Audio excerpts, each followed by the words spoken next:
What's up, everybody? My name is KSaun. Welcome back to the WDL, our War of the Visions Draft League, Season 2, Week 6 of the Rundall Division. I shortly realized after editing this video and getting everything completed that I forgot to do this little intro, so I'm doing just a very short version without my face on the camera. My face will be present in the rest of the video, not that that's super important. But let's go ahead and look at the standings before Week 6. First of all, first place, we've got Coppola and the Gnostics with 15 points, MaechenX and the Shoopufs Sweetheart with 13, Willy Goats and the Corpse Brigade at 12, AllSmokedUp and the Gumi Gods at 10. If the season ended right now, those would be the 4 playoff teams, but it's not over. We got 4 weeks to go, including this video. We've got Sandrooster and the Bearhemian Rhapsody with 9 points in 5th place. My team, the Demon Detectives, along with SurfTaco's the Superrenes, tied in 6th with 8 points. King Delita and the Black Sheep Knights with 5, Mr. Aloha and the Pineapple Pizza with 4, and Unhindered and the Storm Reborn in last place with 0 points. We've got 5 really awesome best of 3s for you guys today, and let's jump into the matchup previews. Alright guys, the first matchup of the Rundall division this week, on the left side, we've got MaechenX of the guild Lucis, coach of the Shoopufs Sweetheart, versus Mr. Aloha of the guild Dead Society and the coach of the Pineapple Pizza. For MaechenX, he's got Alaya, he's got Oberon, Snow, Zoma, Sweetheart, Oldira, Luel, Miranda, Curry, Ravis, Uni, and Mia, the new selection in his draft. And for Mr. Aloha, he's got Velas, Celis, Eliza, Glaciella, Moore, Barrett, Kilfay, Grace, Valade, Liarte, and the newly acquired Oron. We all knew he was going to take Oron in this supplemental draft. He wanted him really badly in the original draft. He accidentally made a mistake and wasn't able to draft him. But that's all over and done with now because he's on the squad now. He's on the team. Will we see him this week? I'm not so sure. I think on Shoopuf Sweetheart's side, if I had to guess what he's going to run, I think he's running Curry. Curry is just like insane on this map, or can be very, very effective. I think Curry, Ravis, Alaya makes a ton of sense. Oberon can be good because he has like a really big jump, so he can span the map very quickly. But to me, like MaechenX, the no-brainer team is Curry, Ravis, Alaya, and I'm looking at Mr. Aloha's side and trying to think what can he bring to counteract that. And I'm wondering if it's like missile of his own, something like Eliza Barrett with Liarte, like triple missile comp, like maybe he runs something like that. He could do like Velas Celis, where just like trying to tank up damage and sustain through the missile and try and get there slowly. Glaciella, maybe. I don't know. It'll be really interesting. I know he's probably itching to play Oron. I don't know if this is the week to play him. We'll have to see what happens. But let's go ahead and jump into this first series and see what they brought. All right, guys, game number 1 between Mr. Aloha and MaechenX here. We've got Ravis showing from MaechenX. So is it the team that I said? I said Ravis, Curry, and Alaya I thought would make a lot of sense. I'm a little surprised by the Glaciella pick from Mr. Aloha's side here. I'm not entirely sure what he's bringing. Okay, so he is bringing the Oron. I didn't think he would do it on this map, but he's sticking to his guns, and he's doing it. Mark of the Dragon Stag Princess comes out from Alaya. So gets that AoE buff online. Oren's going to pop Bells, so he's going to have tons of AP for this fight. The biggest question here, I think, from what I'm seeing, Keenblade coming out from Glaciella, is Mr. Aloha, can you close the gap quickly? Because if you cannot, you are going to lose this fight. But can you get in on them quick? Keenblade going to come out from Ravis to get that turn order up quick. Tank gets out in front. Curry, what do you got here? Actually going to go for a charge, so this is not going to be a Frostbite. That is one thing I will say. Frostbite would be pretty crippling for Oron here. Oh boy, Barrage just did 6,300 damage to Oron. This is going to be a very, very tough fight for Mr. Aloha, I think. War Maiden's Pride's coming up. A lot of really good buffs for Glaciella. Mega Charge comes out, though. This is going to drop Oron. Oh no. I'm pretty sure Grace is channeling a Kuriga right now. Shadowbind comes out, 2,700 damage on the Glaciella. And these two units have so much range, they can literally just sit in the back row. Immortal Spear comes out for Ravis. Oh man, this looks really rough for Mr. Aloha in game 1. So Barrage comes out, 4,600 damage. Dude, I feel so bad for Mr. Aloha right now. This team for MaechenX on this map looks so terrifying. I don't know how you deal with this. What does he have for game 2? Because I'll be real, unless this is a full life on Oron and Oron pulls off some miracle shit, I just don't know how they possibly win this. Standard attack comes out from Curry, so not enough to kill. Yeah, it's a Curata, not a full life. Ravi's gonna walk forward, probably Blade Bash, and the stun lands to make matters worse. Oh man. Armor Borer comes out, that's gonna be a lot. 60-35 removes the Protect. Glaciella is still hanging on. Honestly, Glaciella is a champ. This is a beast of a unit. Oron, however, did not soak that damage very well. Glaciella is gonna drop, and this is all but over, unfortunately, for Mr. Aloha. I don't think he ever stood a chance here in game 1. He's gonna have to switch something up for game 2. The full life whiffs. Oh my god, this guy. I'm so sorry, man. Everything just going really poorly for him in this game. Blade Bash going to come out, and of course the second stun lands too. Yep, pretty much everything that could go wrong goes wrong. Hey, maybe Mr. Aloha is getting all of the bad juju out in game 1, you know? That's pretty much copium, but I think that's all you can hope for right now. Alaya's going to go next. Barrage going to take out Grace. For one, an incredible showing by MaechenX. If there were any maps I wouldn't want to play this team against a team on, it would be this one. Like, Curry and Alaya are probably, like, if I had to rank how good of units there are on this map, like how good they can be, they're right near the top, and he has 2 of them. And Ravi's is such a good tank. Like, this is so hard to deal with. So, Mr. Aloha, if it was me, I'd be scrapping this team. I would be going with something completely different here.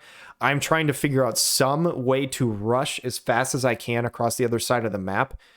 Or you need some sort of true tank, because I don't think you can soak this damage. But let's see what Mr. Aloha came up with as for an adjustment, and see if he can win game 2. All right, guys, game number 2 here between MaechenX and Mr. Aloha. I will say you're going to notice that Mr. Aloha changed his name here. He is of the guild Dead Society. I shot him a message just to make sure that he's doing okay, because I noticed his name changed to Dead Account.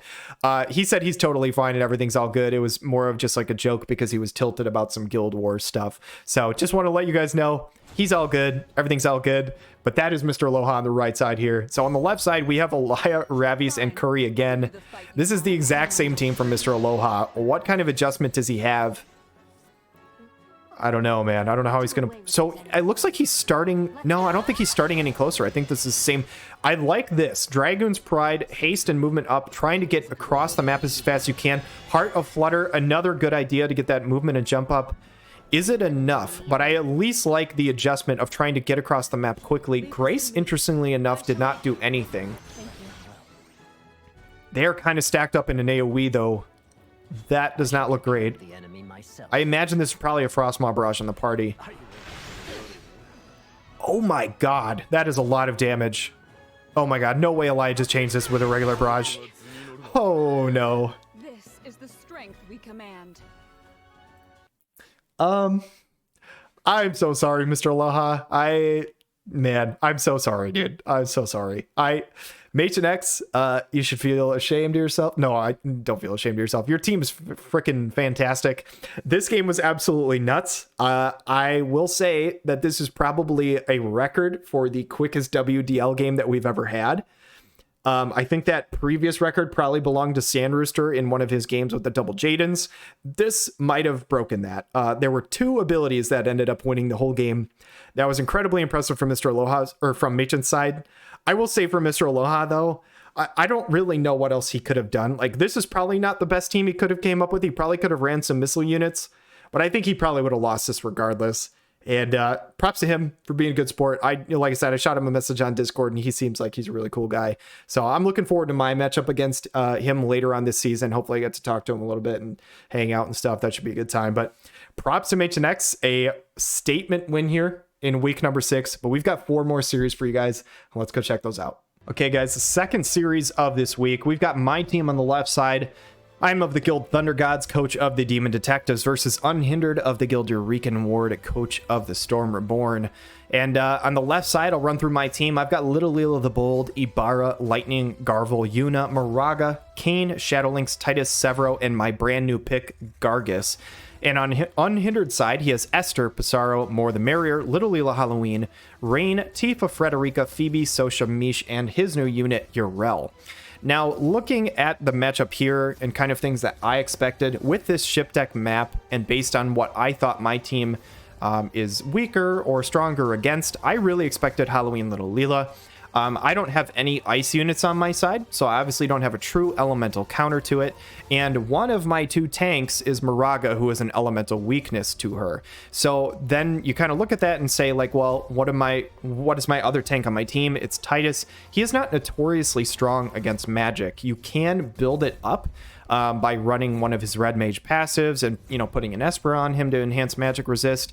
But I thought he might be a little weaker to that. I just kind of expected Little Ela Halloween based on the map. So then I looked and said, okay, who else do I think could come with her?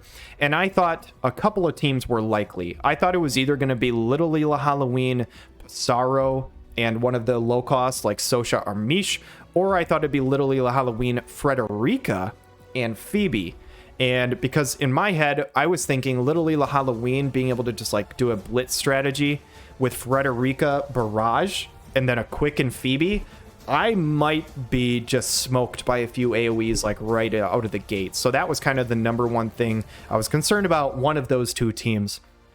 So the team that I decided to try and put together, at least for game number 1, was I decided to bring Titus. Like I said, he's not like a notorious like magic tank. But I thought what I could do was give him some initial hate, put him in a spot where if Little Ela did try and blitz me, only he would get hit with the very first attack, like space it out enough that way that my backline should hopefully be safe. I wanted to bring Lightning because Lightning is good against a lot of the damage types that he can bring. She has a barrier, and the only real way for his team to break barriers is to get really, really close to her. And I figured on this map, Lightning has some pretty good range, could probably do a good amount of damage from range. The number 1 unit, though, that I knew I wanted to bring no matter what was Gargus. And the reason for this, as I looked, 1, he now has Urel, so he has an Earth unit, so Gargus beats the Earth unit. Gargus can smoke Esther, because Esther is insanely bulky versus physical damage, but she's weak to magic. Gargus has guaranteed hits, so that's good against Sorrow. And honestly, good against Tifa if he brings Tifa evasion. I was just looking at the team and I thought Gargus would be exceptionally good here. And again, not to reiterate this to the ground, but on this map, I thought high range would be effective. So that is the team that I decided to bring for game 1. I decided on Lightning, Titus, and Gargus. And I was expecting Little Ela Halloween, Pissarro, and Sosha, or Little Ela Halloween, Frederica, Phoebe. But let's go ahead and jump into the series and see if I was right. All right, guys, game number 1 here between my team and Unhindered's team. And I know I kind of talked about this in the matchup preview screen, but one strategy that I wanted to try and go with here was I wanted to have Titus out in front of the rest of my team so that he would soak any sort of AoE damage or anything like that and not let the backline get hit. One thing about Titus is that his AI is very funky in getting him to use his hate skill, and it is normally not very high in his priority list. So I had to turn some things off, and what I did was I ran Bowtie on him to have initial hate, ran Dragoon's Pride, Kane's TMR on him to get haste and movement up 1, so his movement is standard, and then turn 2, he will use his hate buff. So basically it gets him to use his turn 2 faster, has his regular movement, but just in case he can't get it off, he will at least soak 2 hits with hate, was kind of my thought process. So that being said, Unhindered would go in a couple of buffs here, has Frederica, Urel, and Phoebe. Frederica goes with bells, Urel gets her buff online and walks straight forward, and I'm thinking this could be a little scary. This could be some Frederica quicken stuff. I've got Gargus running Black Rose Helena TMR with barrier and agility up. Lightning got her barrier online. The Quicken goes on to Frederica, and I'm thinking, can this barrage hit everybody? Actually can't. I was shocked. I thought Frederica had the range for that, but apparently she does not. So here is the Dragon's Pride coming up from Titus, like I said. Haste and movement up. Indomitable Stance comes out from Urel, so she has Courage online. And my Lightning can get into range. Life Siphon 2 only does 1900. The Pursuit buff crits, though, and does an extra 1900, so I'm pretty okay with that damage considering the elemental disadvantage. Barrage comes out. Titus actually took that damage less effectively than Lightning did because he does not have his barrier online yet. So Erga Disperser comes out from the Gargus. Resistance Break comes out from Titus, just enough, barely in range, 2 spaces away, ends up killing the Urel, and now I'm thinking, this is looking pretty good for me as long as Frederica can't get a couple of barrages right in a row on my Gargus. So she does go for a barrage, but it hits Lightning in the background. And so Phoebe, I'm thinking, does she have full life or anything like that that she can help turn this around? Target comes out from lightning. And Gargus is going to go next here. And I'm thinking this is probably a Windlash, which it is, drops the AoE resist. It's actually a double kill on both of the units. So Gargus, my brand new unit that I just selected in my supplemental draft, ended up putting in a ton of work here. He just has a lot of really good range. He has a lot of really good damage. And Gargus basically kind of 3v1'd. I mean, he did most of the damage to Urel. He 2v1'd the Frederic and Phoebe. And this was the one unit that I thought would be extremely effective this week against Unhindered, and it very much showed in game 1. So I expected going into game 2, Unhindered to definitely make some sort of switch up. I kind of thought that he would switch to the team that I was first worried about, being Pissarro and Little Leela Halloween. I thought Little Leela Halloween was probably almost a guarantee in game 2. But I thought because of the chance that he would bring Pissarro, I thought even with my lightning build, I'm building her pretty darn accurately. I thought if he brought Pissarro, there was a chance that Pissarro could still evade me. So I decided to bring the exact same team, except instead of lightning, I'm going to bring Little Leela the Bold. This also just kind of helps some of that vision card synergy, being able to build some more like dark VCs that help both Titus and Little Leela. So that was kind of my thought process going into game 2, and let's see if it actually worked out for me. All right, guys, game number 2 between my team and Unhindered's team, and you will see it is not what I expected. So I'm a little thrown off by this because I'm not entirely sure what to expect here, but Esther is the slot 1 unit showing. One thing that I feel good about is that if Gargus is able to hit her, I will do a ton of damage. That being said, she might be able to chew through my Titus fairly effectively, and as you can see, it is her, Little Leela Halloween, and Sosha. So not something I prepped for, so we'll have to see how this goes. So Magnetic Force comes out, area attack resist on both Esther and the Little Leela, gets herself that barrier online. I did turn off the Little Leela secret training buff. I didn't want her to get in some sort of weird way of like AoE buffing. I wanted to make sure she got Courage online here. I saw that he likely wasn't bringing Pissarro, so I thought bringing Courage was a good option. So Black Rose Helena TMR coming off from Gargus. Dragon's Pride again from Titus, the exact same strategy that I utilized last time. He doesn't have an additional movement. He has standard movement because it's Bowtie -1, Dragon's Pride +1. So the Dragoon buff coming out from Sosha, and you're going to notice based on her movement, she only moved 2 spaces. So he is also using Bowtie on his Sosha. Good amount of damage on from Little Leela, 4,400. Taunting Blade comes out 4,700 on a Titus. I say good damage, but honestly, for my 50 cost tank, I'm pretty happy for the fact that he soaked both Little Leela and Esther to this point. He does get his hate buff online with his physical shield, but I'm thinking it's probably not going to matter. He's about to drop in the next attack. So Gargus, you need to do some damage. He actually can't reach. He walks over to the side towards Esther because she has hate. He cannot reach for damage, which I don't love that. So Halloween Little Leela should be able to pick up the kill here from Titus is my thought, which she does. Height-based arrow, excuse me. I am now in a 3v2. Gargus, you got to put in some really good damage here. And Surging Storm comes out from Esther. If you don't know, Gargus starts the fight with hate down, so Esther actually went for Little Leela instead of Gargus. Saintly Wall comes out from Little Leela. I thought this was really strange. I was like, why didn't she just hit Esther? I very quickly realized that this flare from Gargus is about to do 11,000 damage to Esther, and that is why Little Leela didn't hit her. So Little Leela both has Courage, Re-Raise, and Saintly Wall online, so it's making her, you know, quite hard to kill here. Sharpshoot does 1,400 damage. Gargus going to get a nice AoE. Can this one-shot? No, it can't. Definitely does not do as much damage as the last fight, but they're stacked up very nicely for me, for Little Leela the Bold to step in and get the double kill to seal it. So I end up taking the series win 2-0. First of all, I just want to give a big shout out to Unhindered. This guy has not gotten any points yet in the league in Season 2. To put this in perspective, Season 1, him and I both ended up with the exact same amount of points. We both ended up with 9 points, I believe, at the end of Season 1.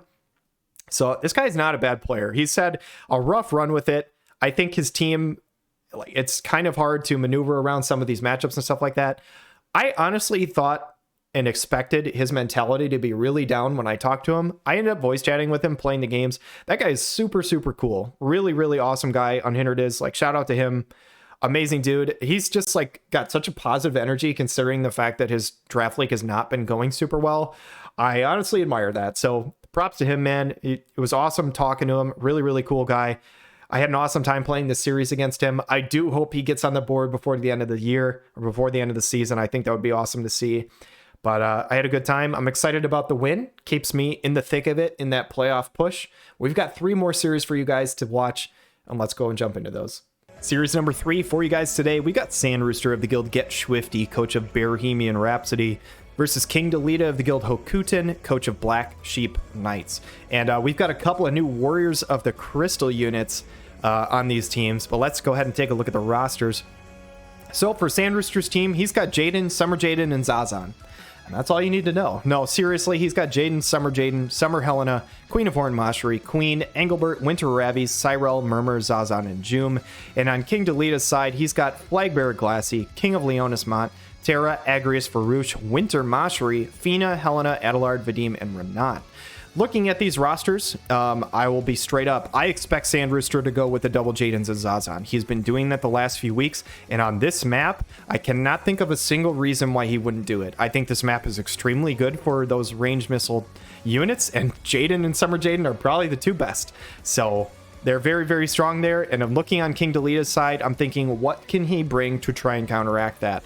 I think there's a small part of him that drafted Renan for this matchup. Renan has an AoE buff that gives both spirit up and missile resistance. The problem with this is that Jaden and Summer Jaden who do have good penetrations, but that's not going to be like a 0-use buff. It is still going to help try and mitigate that damage on the other side. So I wouldn't be surprised to see something like Renan, Flagbearer Glaciella, and Vadim. I think that team could work pretty well. I also think that he could use like Agrius as a tank and hopefully get some status effects while she has a elemental advantage over the Summer Jaden, and bring Adelard in the back with the Renan. And I think the other option is the Flagbearer Glaciella, Agrius, Vadim. I think one of those 3 teams are probably his best way to go. He could bring Fina in the back along with, you know, some counter missile damage with some heals. But I think he needs to be able to have somebody tank up damage and then just like get across the map really quickly. I don't know. I think Flagbearer, Glaciella, and Renan are probably his 2 best options. But it'll be an interesting matchup. I think it's an uphill climb for King Delita, but hopefully he can make this competitive. We'll have to see. Let's go jump in the series. All right, guys. Game number 1 between Sandrooster and King Delita here. We've got the Agrius showing and the Summer Jaden showing from these 2 teams. So this is one of the teams that I said could come out from King Delita. It wasn't my like number 1 expectation, but I thought there was definitely a possibility. I did think Renan might have been a pick for this week specifically. Well, let's see what he can do his job here. So March of the Stag comes out from Jaden. Magic up. I believe it does agility up too. Summer Jaden going sends out, guns out. And I noticed Sandrooster was recording at 2 times speed because he was mad people did that to him when he was casting. But I'm going to show him how it's done. Domain of Lightning comes out. Spirit up. Missile attack resist up. Adelard's going to go next. Do sweet support, getting agility up on the entire team here. Zazan's going to go next. Drop a Keen Blade. Get the CT up on the party to get them move faster. Slash attack up on the whole party. That part won't really matter very much.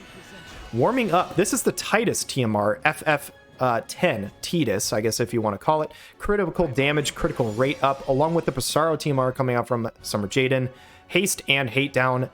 They are ready to go. They are in position. Can Agrius get out in front to tank some of this damage? Saintly Wall, honestly, not going to matter a whole lot. The critical evasion will be nice, but the physical barrier not going to do anything for the 2 Jadens. Adelard going to walk up, start channeling a spell. This should be a fast cast. Renan looks like he is out of buffs. So what can Zazan do here? Actually, nothing. I am shocked by that. I thought he was going to go do something. Summer Jaden, can he find an AoE? He actually goes for the limit break. Beachside Blastorama, Squirt Gun not working, pumps it up with a little magical energy. 5,500 onto the Renan. Agrius actually soaked that well, but he gets the double slow. Fast cast, I will say, the slow goes away, the haste comes online, Magic Blast Plus comes out, though, instantly going to get rid of the Renan. This team is so hard to deal with. Agrius, your 1 chance at winning this is getting this right here. Candescent Hue, limit break off. You need to land some big status effects on the other party. Lands a double confusion. That might be massive here. Summer Jaden here, what can he do? The positioning is kind of weird. Goes from the Maelstrom Jet. This is a higher range height ability. So he could not do the ability that drops the buff from Agris. He had to go over the top. Oh my god, he does the counterattack and kills his own teammate. The king goes first and gets rid of Zazan, laughs about it. Shadow Flare goes off, does some damage, but that actually removes the confusion from Jaden, which is not good for King Delita's team. Magic Blast Plus comes out, and Adelard is all by himself. He does have Magic Reflex online. It's technically not over. It is now over. The auto attack comes out from Summer Jaden. And, wow. Heck of a game one. I mean, well fought, King Delita. This team is so damn hard to beat, especially on this map. It's very, very tricky. Agrius soaked that very well. And the double confusion, I honestly thought might give him a chance, especially after Summer Jaden killed his own teammate here. But yeah, that was a tough game one. I'm curious to see what King Delita does in game two. What kind of switch up does he do? I expect more Agrius because, again, she tanked that very, very well.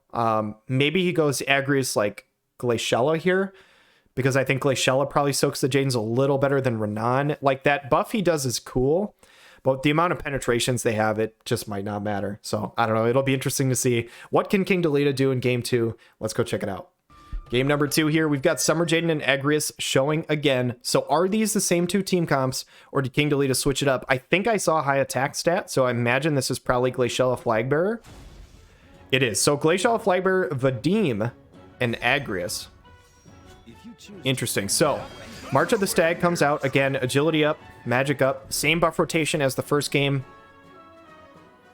Agrius going to go Princess's Royal's Guard, gets the regen up. This is a very nice buff for some of these units that are tankier. Regen is much more effective on units that can take hits. Physical and magic shield. This is definitely way more effective than the Saintly Wall buff that Agrius got off last time. All right. Well, let's get going. What can Vadim do? The hero in the game 1 matchup versus Coppola goes illusion buff. Keenblade again coming out. CT up. This is such a standard for high-end PvP.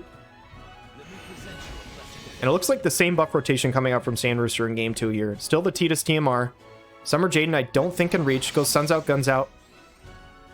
This team is so fast. I think that is another thing that's hard to deal with it. The agility is just so high. Zazan cannot reach anything. I think that Zazan might be running Bowtie, to be honest. That didn't look like full Zazan movement. Candace and Hugh hits the confusion. I think Glaciella is just going to remove him from this fight, though. I don't think the confusion's going to matter. Dispelling Spear Flight. She's probably going to walk forward here. So it's an early 3v2. The thing for King Delita is, though, he kind of needs the Jadens to go hit the other people. Oh my god. Drill shot. 8100. That is not tanked as well as it was in game 1. Midsummer Sniper comes out 3900 and Agrius is down. However, can Glaciella one-shot these two? Jaden actually laps. He is actually going to go before Glaciella in the turn order. That is surprising me. That agility up just paying dividends. Rotary Magic Cannon. Does this kill in one hit? Because Glaciella needs to get a big AoE on these two units. That is a lot of damage. She survives. 382 health. Is that enough? 382 health in a dream. Shining Conviction only hits the regular Jaden. But does Summer Jaden go for her or Vadim? That's what I want to know. Can he reach Vadim is the question. No, he can't. He's too smart. He knows that he doesn't need to kill Vadim. He needs to kill the threat. I think these boxes in the middle of the map are actually the big difference here, because he was not physically able to hit Vadim. He would have killed him instead. Drops him with a Midsummer Sniper. Yeah, those height ranges are insane, because I have almost no doubt that Glaciella can kill Summer Jaden in one hit. If Vadim was a little closer, I think King Delita wins that fight. But you never know how that's going to work out. You never know what side Sandrooster's going to start on. He flipped the side from game 1 to game 2. So that was probably what King Delita was thinking, was that he would start on the same side. Honestly, if that was the case, he probably wins that. But GG's to these two players. That was a heck of a series. We've got some more to watch. Hey guys, I just want to mention real quick before we go to the next series, I did happen to notice in the folder, they dropped some files in there. Sandrooster and King Delita played a 4 fun match, a game 3 for fun match. I believe it was Renan, Glaciella Flagbearer, and Vadim. And King Delita actually won the for fun like 3rd game match. So just to show you how close this game 2 was, and the fact that he won game 3, this series could have easily went the other way, even in a 2-0. So props to both of these players. Very well done. And let's check out the next one. Series number 4. This week, we've got AllSmokedUp, the guild Star Niece, coach of the Gumi Gods, versus Coppola of the guild Galleon, coach of the Gnostics. And this should be an interesting matchup. AllSmokedUp going into this week, currently sitting in 4th place, so he needs a win to keep up. We just saw Sandrooster win, so now he's currently at 12 points. So if he doesn't win, he will not be in that top 4 after this week 6. So he really needs to try and pull an upset versus Coppola. And for Coppola, he's sitting pretty. He's undefeated right now. He could honestly afford a loss, but I don't know if he'll have any. We'll have to see how this goes. So for AllSmokedUp, he's got Astria, Sylvie, Locke, Chunak, Sakura, Rachez, Camilo, Mont, Slime, Surges, and his new unit, Hope. I am very excited to see that. I hope we get to see him sometime by the end of the season. I don't know if it'll be this week, but I hope we get to see him at some point. For Coppola, we have Starlight Elena, Skahal, Cloud, Lucio, Raldor, Ildira, Victoria, McLeod, Lilith, Naya, and Howlet as his brand new unit. So for the Gumi gods, biggest thing is that he has a lot of light and a lot of water. Now on Coppola's side, he has he probably has the strongest lightning team in our 2 divisions in Skahal and Cloud. I don't think there's a chance in hell that the Gumi gods are going to run water here. I think they're going to go light. So I think Coppola kind of has that benefit that he can go either way and just build some light resistance to ignore some of that damage. So I do think this is kind of advantage to Coppola just in terms of team comps. But maybe he just does go lightning right out of the gate just in case that AllSmokedUp goes water, you know, trying to cause bluff or something like that.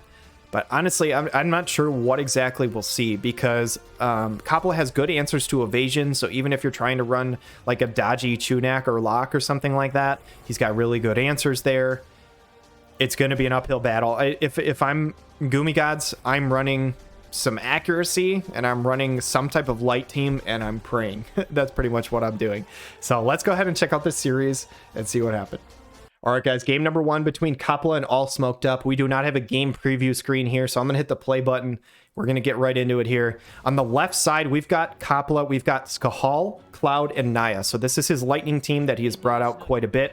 From AllSmokedUp, we have Sylvie, Hope, and Surges. I love it. I love to see the Hope. I didn't think we would see it, but I am very, very happy about it. So zombie transformation going to go up on Skahal. He's got the re-raise. I believe Cloud used the Nightblade subjob buff, concentration that gets the slash attack, the agility up, all that kind of stuff.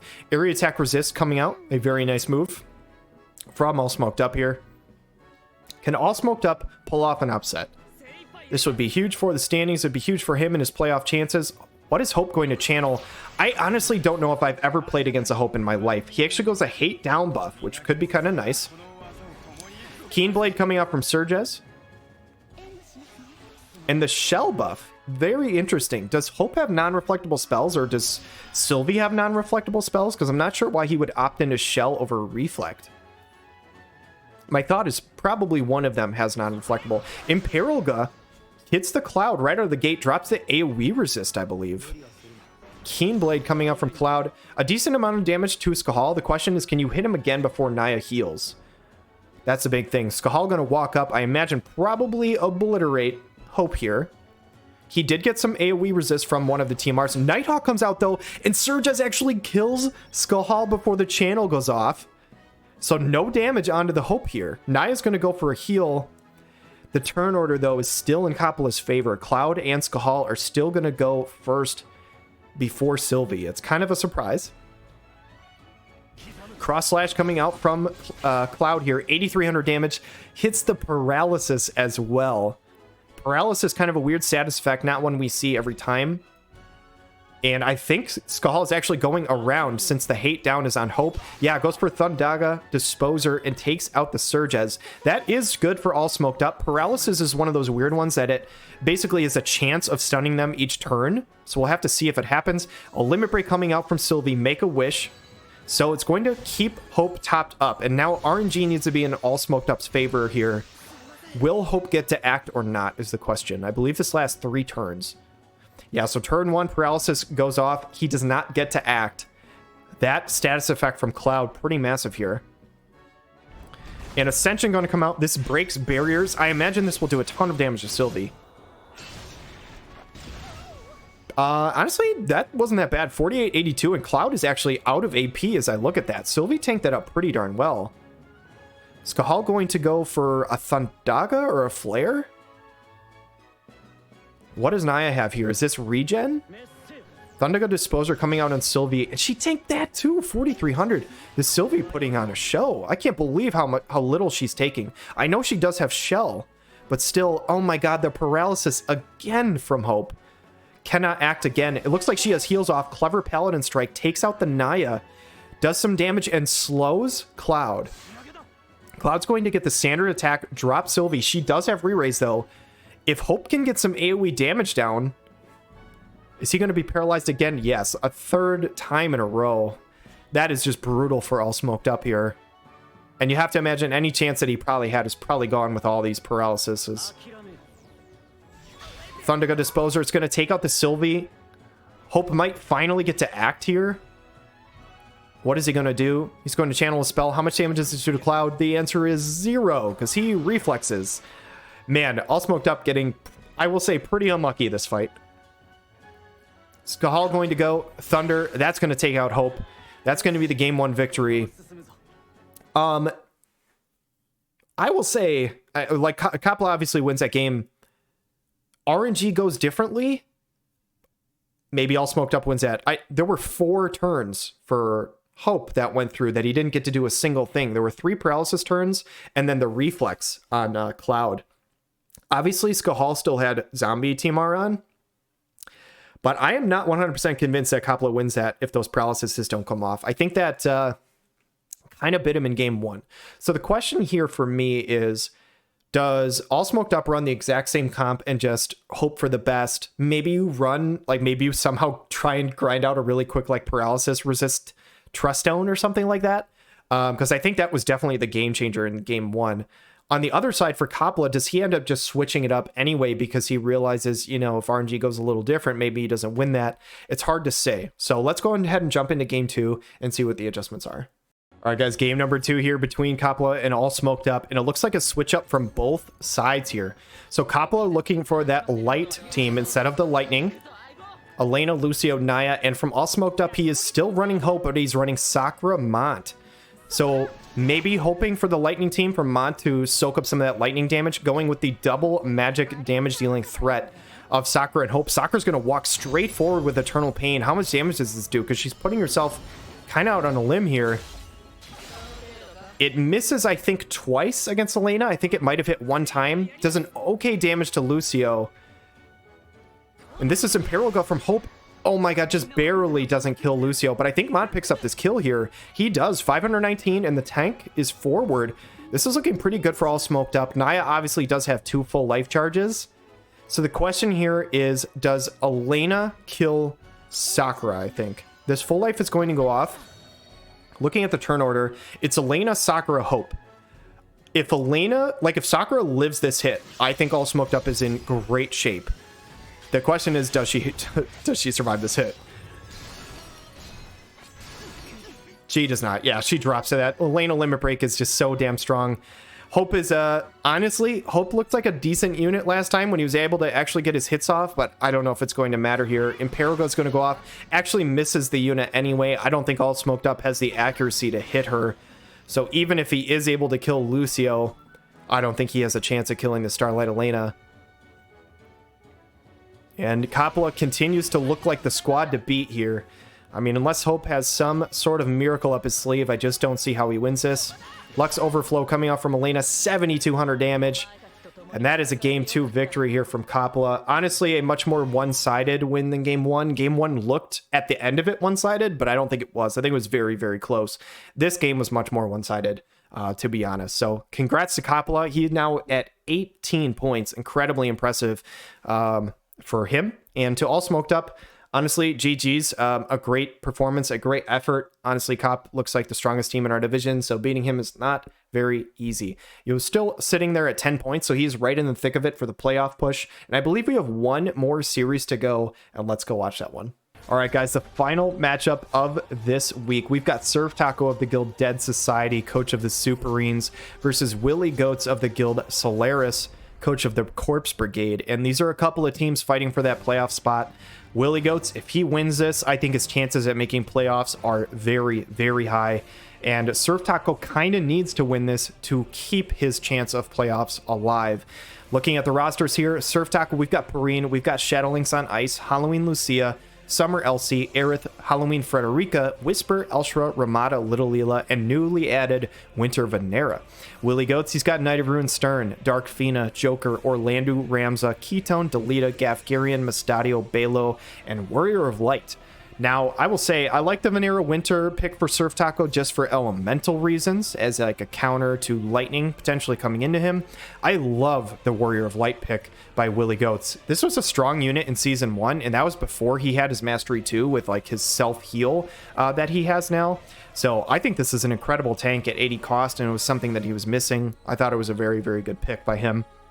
Looking at the matchups, though, I think he could do something like Warrior of Light, Gafgarian, and then insert 80 cost or 70 cost, you know, like Swordsman. So he could do Warrior of Light, Gaff, Orlando, Warrior of Light, Gafgarian, Ramza, or Delita, something like that. I think any of those work. He also always has his evasion team on lock. However, I do probably expect to see something like Halloween Lucia. She has a couple of really good guaranteed hits in her kit that can work very well against physical units, which a lot of Willie Goats' team is physical. And also she has guaranteed hits for the evasion side. So I'm not entirely sure what SurfTaco brings, but I think he brings Halloween Lucia, like, most certainly. I just think she's too good in this matchup. So we'll have to go ahead and see what these two teams brought. This is the last matchup of this week. I'm excited. Let's go watch it. All right, guys, this matchup between SurfTaco and Willie Goats, I hope I have this in the right order. I hope this was game one. The games were not submitted with like a file name. The file name, I think, was based off date and time. So I think this is game one from what I could tell, but it's hard to tell. So on the left side, we had Little Leela showing from SurfTaco's side, and we have Balo showing from the right side here for Willie Goats. And we've got Dark Fina, Joker, Balo versus Summer Elsie, Halloween Lucia, and Little Leela. Interesting. So super heavy magic side from the SurfTaco team. That physical health shield going to be pretty nice versus Joker. He does have a barrier break, but still going to be good when he's from long range here. Keenblade coming out from Little Leela. Going to get that CT up. She's moving to a very weird side, though. I think Balo must have Bowtie on the other side or some sort of initial hate. The Dark Resistance comes up from the Dark Fina. And obviously, Halloween Lucia getting all of her buffs online. Balo goes Presence of the Dragon. So this is the Haste Nullify TMR. So probably expecting some sort of haste, obviously, from SurfTaco's side. Summer Elsie's going to get herself buffed up versus those physical units. Joker's going to pop Bells to get all of his AP online, excuse me. Mind Fortress comes online. So Little Leela the Bull is going to be very tanky, I think, versus Dark Fina. Not as much against the other two units. Curse of the Serpent comes out, though, so Dark Fina has re-raise. And Halloween Lucia not quite in range to hit the Balo. Can Joker close in on this as these units try and hunt down this Balo tank? So Summer Elsie going to channel something. Going to Nimble Movement, so she should be able to freely move across the map. Balo, what do you have? Divine Healing. Interesting. I don't think he popped Courage. Maybe he turned off Courage because its priority is before the Oberon TMR. That is all I can think of. I don't know otherwise why you would use that over Courage. But Halloween Lucia, I think, is probably going to drop this Balo. Yeah, he does not have Courage online, so that's a one-shot. Toad's Curse just gets rid of him. It is now a 3v2 in SurfTaco's favor. And Joker just taking his sweet time closing in here. Law of Geoassimilation, only 3,000 damage, so tanked pretty well by Dark Fina here. Joker, what does he have? This is the limit break. Is this just on Leela? Summons are sent 65-60 damage onto the Little Leela. And what do we got? Arcane Assimilation, another limit break, back to back. What kind of damage does this do? 2940. The follow-up attack, though, is just enough to kill her before her re-raise. If she survived that would have been pretty massive. Can they chain together, though? A couple of AoEs. Silencing spell goes down. Doesn't land a silence. It wouldn't have mattered for Joker anyway. Dark Fina needs to hit a big AoE. Actually, she goes Sorcery Strike. She apparently couldn't hit a Dystopia. I thought she would have went for the AoE, but she does not. Magic Orb comes out from Summer Elsie, and Joker's a good unit, but This is going to be tough to win. A big AoE. That physical health shield is still online for Halloween Lucia, so he kills the little Leela, but I don't know. Gonna go Curses comes in threes for the barrier. Oh my god, wait, this is evasive Joker. This is dodgy Joker. This is not over. Wait a second. Willie still has evasion on his team. Bursting Light comes out. Soaked that damage, 3,200. He needs to kill Summer Elsie. He needs to not go for her. He needs to kill Summer Elsie, the one with the... Actually, they both have guaranteed hits, I think. I'm shocked that Halloween Lucia went for that and missed 3 times. Devitalizing Glint, though, takes him out. Oh my goodness. Heck of a game one. Heck of a game one. I honestly thought that was going to be one-sided, and then it looked kind of close for a second because Joker was dodging Halloween Lucia. But a great game one, a big win for SurfTaco. I will say, in terms of the standings right now going into this week, Willie Goats in 3rd place with 12 points. SurfTaco tied with me going into the week with 8. So in order to keep pace, SurfTaco needs to win this to get up to 11. And if he does that, like, that keeps the standings very close together. If Willie Goats can win this, this is absolutely massive for him. So I know he wants to win this series badly. So I expect some sort of adjustment from Willie Goats in this game number 2. All right, guys, game number 2 here. This is definitely an adjustment from Willie Goats. He's busting out his brand new supplemental draft pick, Warrior of Light. Interesting here. And it looks like SurfTaco making an adjustment too. He did not have Whisper last time, and he brings her this time. Whisper, Shadow Links on Ice, and Perrine. So he's going with the Spear waifus. Dance of the Violet. Protect on everybody. Attack and agility up. I have never used Shadow Links on Ice before in my life. I don't know what she does. Dragon's Pride. Haste and movement up. Orlando's going to pop Bells. That's interesting because he does have an ability that gives him some AP restore. I'm surprised to see Bells come online, but Keen Blade coming out from Whisper. Getting that team ready to roll. Presence of the Dragon. So this is, again, an Oberon TMR, but I don't think... Yeah, that does not get rid of the haste on Ramada because it is Nullify, not a Dispel. So it only works if it's before the haste goes off, I believe. Zombie Transformation coming out from Warrior of Light. So he has Re-Raise online, drawing that aggro to the side. Dread Spear Dive, though. 4,000 damage. Not bad from the MR unit. What can Whisper do? Very little damage, but soaks up some hate. And Shadow Links on Ice, surprisingly not in range. I thought she had some pretty good range, but she apparently cannot reach him there. And that is the buff I'm talking about on Orlando. Crest of the Black Lion gives him some AP along with a ton of other buffs. Dread Spear Dive again, another 4,000 damage, but this is that self-heal I was talking about in the matchup preview with Warrior of Light. Heals him back up to about half. Break Pierce takes him down. But he's got Re-Raise. He is now soaked, I believe, 4 hits. So that's pretty good for your tank. He's going to go to Crystal Braver. He's going to start a nice little chain on the team. I don't imagine this does a ton of damage, but that is a good slash chain. Can his teammates follow up? I don't think they can, actually. The SurfTaco is going to go next. Quadra Break. Count the hits. That is the 5th hit that Warrior of Light has taken. Ramada's going to finish, but they are all in a line. This is a massive AoE waiting to happen for Willie Goats. We saw this yesterday for Turambar's Orlando. Big damage. One-shots the Ramada, one-shots the Shadow Links on Ice, and this looks like it's probably over. Abyssal Blade Dark barely cannot finish the kill. Orlando's going to go next. Crush Armor Plus, that's going to do it. Huge shout out to Warrior of Light there. I mean, the chain really didn't matter, but he soaked 6 hits. He took 6 hits to die. If you ask me, if your tank is taking 6 hits, I think they're doing their job. Orlando brought the absolute pain after that. GG's to Willie Goats. So he's taking this to a game 3. He says, not so fast. I'm in 3rd place and I intend to stay there.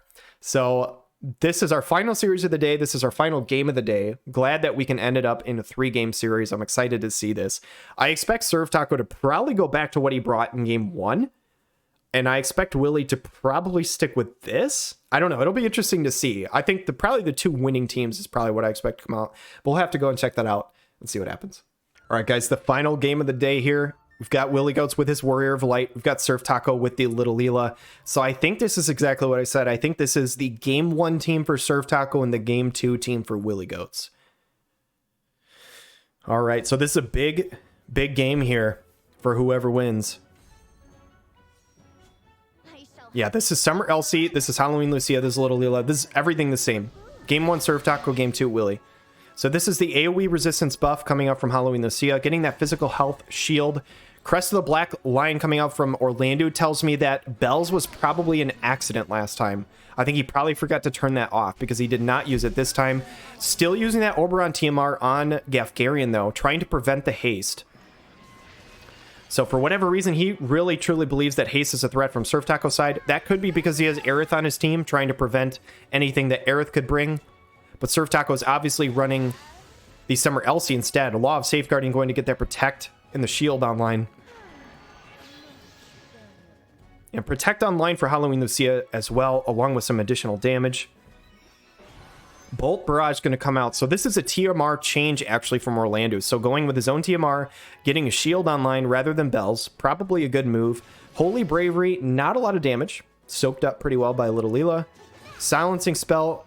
Silence goes off. I don't think that's really going to matter though. Warrior of Light, more of a physical unit. Summer Elsie, she goes Nimble Movement. Orlando, I imagine, is probably going to take out this Little Leela. Hallowed Bolt. Actually, not enough. 47-71 on a crit. Can Halloween Lucia get in range to do damage? It looks like probably not. And Gafgarian can actually not kill the Little Leela from here. He goes Store. So his next hit should hit really hard. Warrior of Light's going to take her out.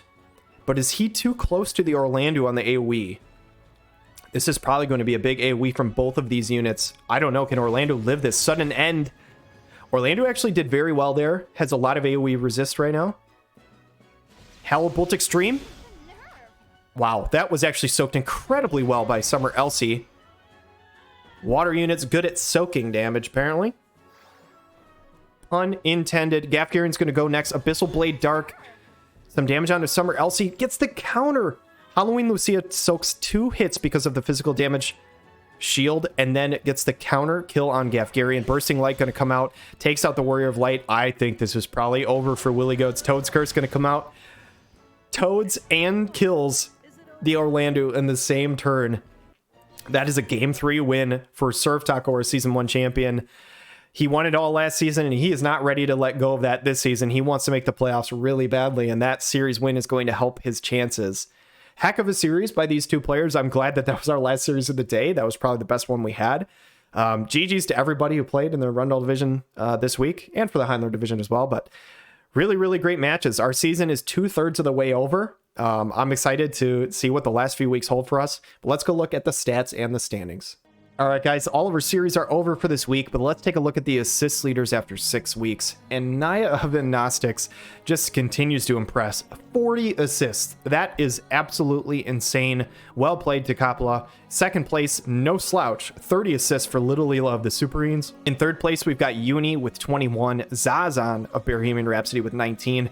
Mustadio, Lucio, and Aerith all tied for 5th place with 17 assists. Ravies and Jaden Rundall both with 14, and my guy Severo with 13 in 10th place. Checking out the kill leaders now, we have Starlight Elena in first place of the Gnostics. 17 kills, has been very, very dominant. Lucia Halloween with 15. Little Leela the Bold and Glaciella Flagbearer with 13 kills, tied in 3rd place. Summer Jaden and Jaden Rundall, both of the Jadens, both with 12 kills to this point. Very, very dominant. Skahal, Alaya, Zoma, and Glaciella was at a 4-way tie for 7th, all with 11 kills. Last but not least, let's check out the standings here, and this is interesting. Very similar to Heinler, we have a number of teams here that can make the playoffs, that can make that top 4. So taking a quick glance at it, we've got Coppola in the Gnostics, currently 18 points, has not technically clinched a playoff spot, but to fathom him dropping out of the top 4 is extremely hard to believe. He only needs 1 more series wins to clinch a playoff spot. MaechenX in 2nd place with the Shoopufs Sweetheart, another very dominant team, 16 points. Willy Goats in the Corpse Brigade did manage to get a point against SurfTaco and the Superrenes this week, but that series loss brings the standings a little closer together. Now it gets really, really interesting. So he is in 3rd place with 13 points. Sandrooster, Bearhemian Rhapsody, hot on his tail with 12 points. My team, the Demon Detectives, along with SurfTaco and the Superrenes, both with 11. And AllSmokedUp, a series loss this week, but still has 10 points, is not out of it, is only 2 points out of the top 4. So even though he's not in the top 4 anymore, he is right there, right in the thick of everything. And unfortunately, down at the bottom here, King Delita with 5 points, Mr. Aloha with 4, and Unhindered with 0. I think their playoff chances are probably very, very slim here. But it's been really entertaining watching their teams up to this point, and they're not pushovers. I still have to face 2 of these teams in the last 3 weeks, and I'm not looking forward to it. So it should be interesting. A lot of these top teams play each other in the last few weeks, so these standings could look very different by the end of it. But it's been an exciting season. I've been having an absolute blast with it. Thank you guys so much for watching and supporting the content. If you guys do like this video, please hit the like and subscribe button down below. Leave me a comment letting me know who you are rooting for to try and make the top 4 and the top 8 overall playoffs. And yeah, thank you guys so much for watching. I hope you guys have a wonderful day.